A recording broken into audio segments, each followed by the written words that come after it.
नमस्कार साथियों, आप देख रहे हैं YouTube channel education portal Krishna. आज हम लोग इस वीडियो के माध्यम से 16वें केंद्रीय शिक्षक पात्रता परीक्षा का जो रिजल्ट घोषित किया गया है और वह भी बिहार से रिलेटेड कितने सफल उम्मीदवार इसमें हुए हैं, कितने अभ्यर्थी पास किए हैं, उसकी जानकारी प्राप्त करेंगे।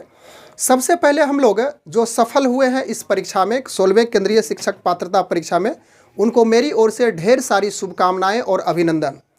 सफल उम्मीदवार अब निश्चित रूप से बिहार में जो 7वें चरण की शिक्षक बहाली प्रक्रिया कुछ दिनों के बाद प्रारंभ होगी, जिसमें लगभग 3 लाख से अधिक शिक्षकों की बहाली होगी, तो उसमें निश्चित रूप से जो सफल उम्मीदवार हैं उनका एक सीट शिक्षक बनने के लिए सुरक्षित होगा।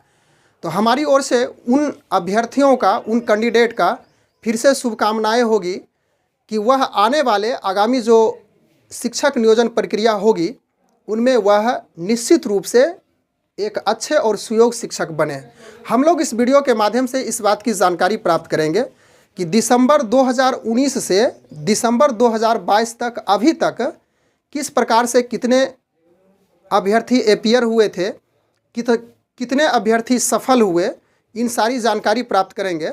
और एक बात यहाँ पे मैं स्पष्ट कर दूं कि जो सफल हुए हैं इस बार दिसंबर 2022 में, वह रिज़ल्ट डाउनलोड कर ही रहे हैं और रिज़ल्ट डाउनलोड करने का प्रोसेस, मोबाइल का जो नंबर है, जो जिस समय आप फॉर्म भरे थे, जो नंबर दिए थे, उसी नंबर की सहायता से रिज़ल्ट डाउनलोड कर सकते हैं।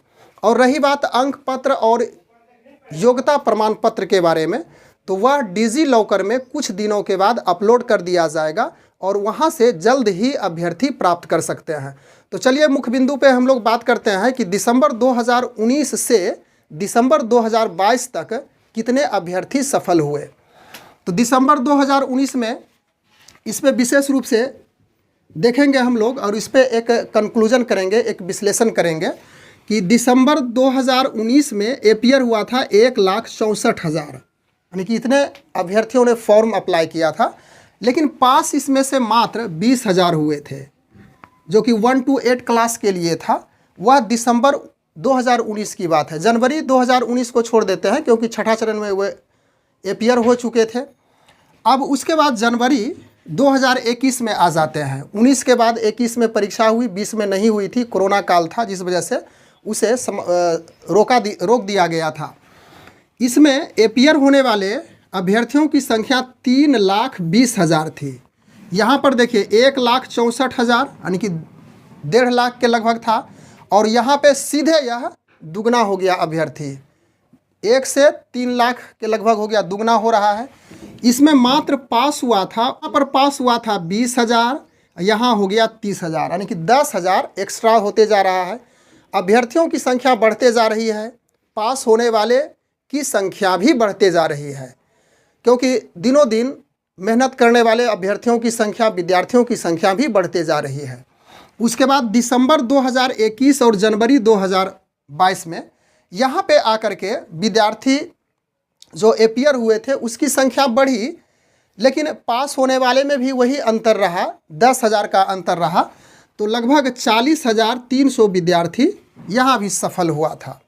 लेकिन अब बात की जाए दिसंबर 2022 की, इसमें काफ़ी होड़ थी, सभी लोग की इच्छाएँ थी कि ज़्यादा से ज़्यादा सीटेट में मार्क्स उठाया जाए, नंबर लाया जाए, क्योंकि 60-40 का जो चल रहा है, जो वायरल हुआ था एक नियोजन नियमावली मेधा अंक बनाने के संबंधित, तो 60-40 का दिमाग सभी लोगों में था, सभी अभ्यर्थियों में था। तो इसमें अपीयर हुआ था दिसंबर 2022 में 4 लाख पेपर फर्स्ट में अपीयर हुआ था। उसके बाद 3 लाख पेपर सेकेंड में अपीयर हुआ था। तो कुल मिला करके 7 लाख अभ्यर्थी अपीयर हुआ था।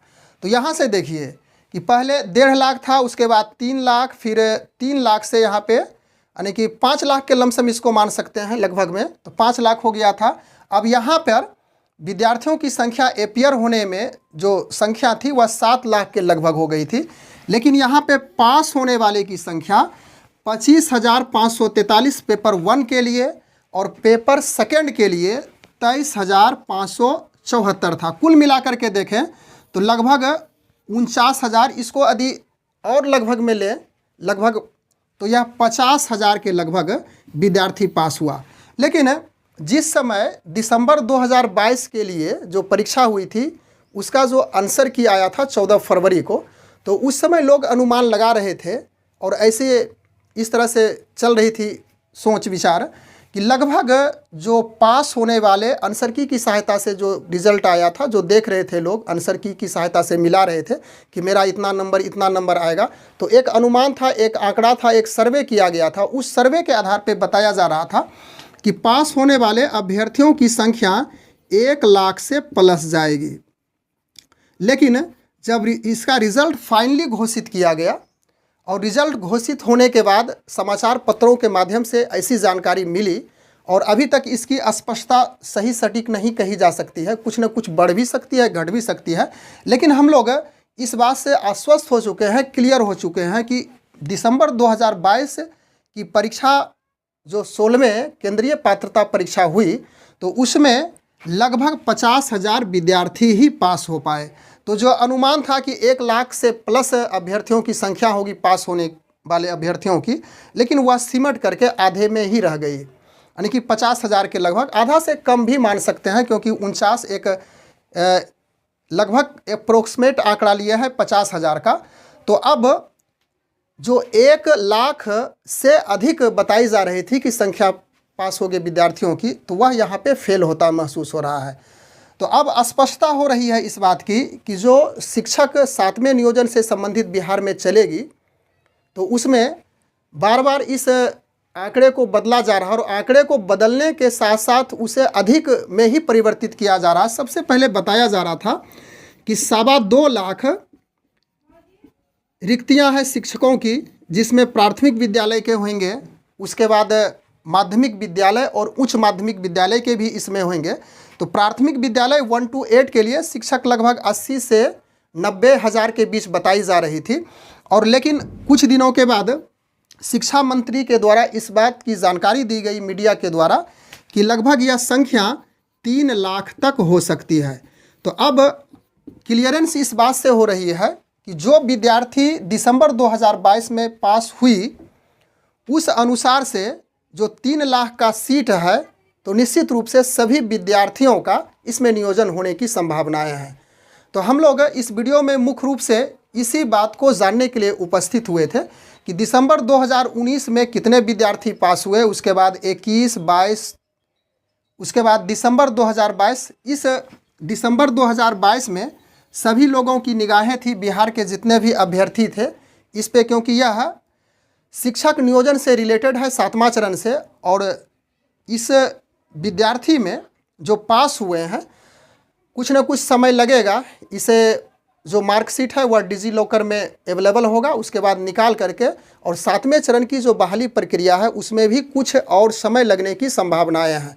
बस आज के वीडियो में हम लोग इसी उम्मीद और आशा के साथ समाप्त करने के लिए अब अंतिम पड़ाव पे जा चुके हैं कि जल्द से जल्द शिक्षा विभाग को जल्द से जल्द सबसे पहले जो शिक्षक नियोजन नियमावली 2023 है उसको संविधित किया जाए, उसके बाद 7वें चरण की बहाली प्रक्रिया के लिए नोटिफिकेशन जल्द से जल्द लाया जाए। बस मिलते हैं अगले वीडियो में। Thanks for watching, good bye.